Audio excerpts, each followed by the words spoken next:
Bonjour à tous. Nous avons vu hier le début de ce récit particulier où un paralytique est amené par quelques amis afin que Jésus le guérisse. La réponse de Jésus nous avait interpellés puisqu'il dit « voyant leur foi » et non pas « voyant sa foi ». Et nous avons vu qu'effectivement, il a fallu la foi du paralytique, mais aussi la foi de ceux qui l'ont porté pour que Jésus puisse répondre à la demande du paralytique. Et il lui dit « Prends courage, mon enfant, tes péchés te sont pardonnés. » Alors, des personnes présentes réagissent.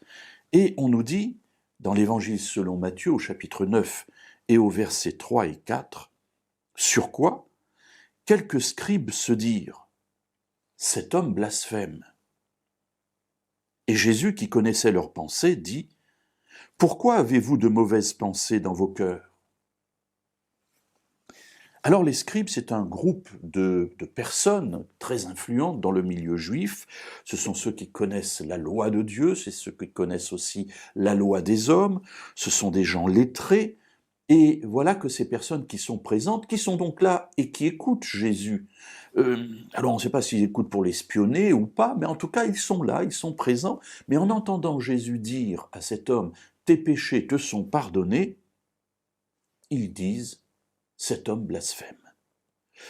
Et le passage nous dit bien, ils se disent entre eux, cet homme blasphème. En quoi résiderait le blasphème ? Tout simplement parce qu'un homme ne peut pardonner les péchés. Dieu seul peut pardonner les péchés, Dieu seul connaît le cœur, Dieu seul connaît les dispositions que nous prenons pour réparer une faute que nous avons faite. Donc Dieu seul peut pardonner. Or Jésus dit, prends courage, lève-toi, je vais te guérir, tes péchés te sont pardonnés. Et là, pour les scribes, ça n'est pas possible, quelque chose ne va pas. Jésus aussi réagit à cette pensée, et il les dit connaissant leurs pensées. Ils se disent entre eux, à l'intérieur d'eux-mêmes, ils ne parlent pas, mais Jésus connaît les pensées. Et ça, c'est aussi beau de voir que Dieu est capable de révéler les pensées des autres lorsque la situation l'impose. Connaissant leurs pensées, il dit « Pourquoi avez-vous de mauvaises pensées dans vos cœurs ?» Intéressant le terme. Il aurait pu dire « Vous ne pensez pas de manière juste », ce qui est vrai. Mais il dit « Vous avez de mauvaises pensées ». Il va qualifier ces pensées. Et mes amis, ça m'interpelle, je me dis « Pourquoi est-ce qu'elles sont mauvaises ?» Eh bien en fait parce qu'une autre réaction aurait pu être possible.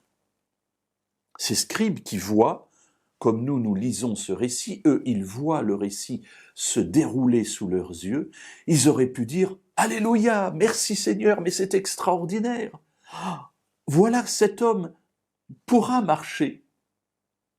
La paralysie va le quitter et il va enfin pouvoir se tenir sur ses pieds et avancer. » Mais au lieu de cela, ils grommellent, ils marmonnent dans leur esprit. Mais comment cela est-il possible ? Cet homme blasphème, il parle de Jésus, il s'en moque du paralytique. Alors que lui, Jésus, a eu le cœur touché par la situation du paralytique et a fait ce qu'il fallait pour qu'il puisse se relever.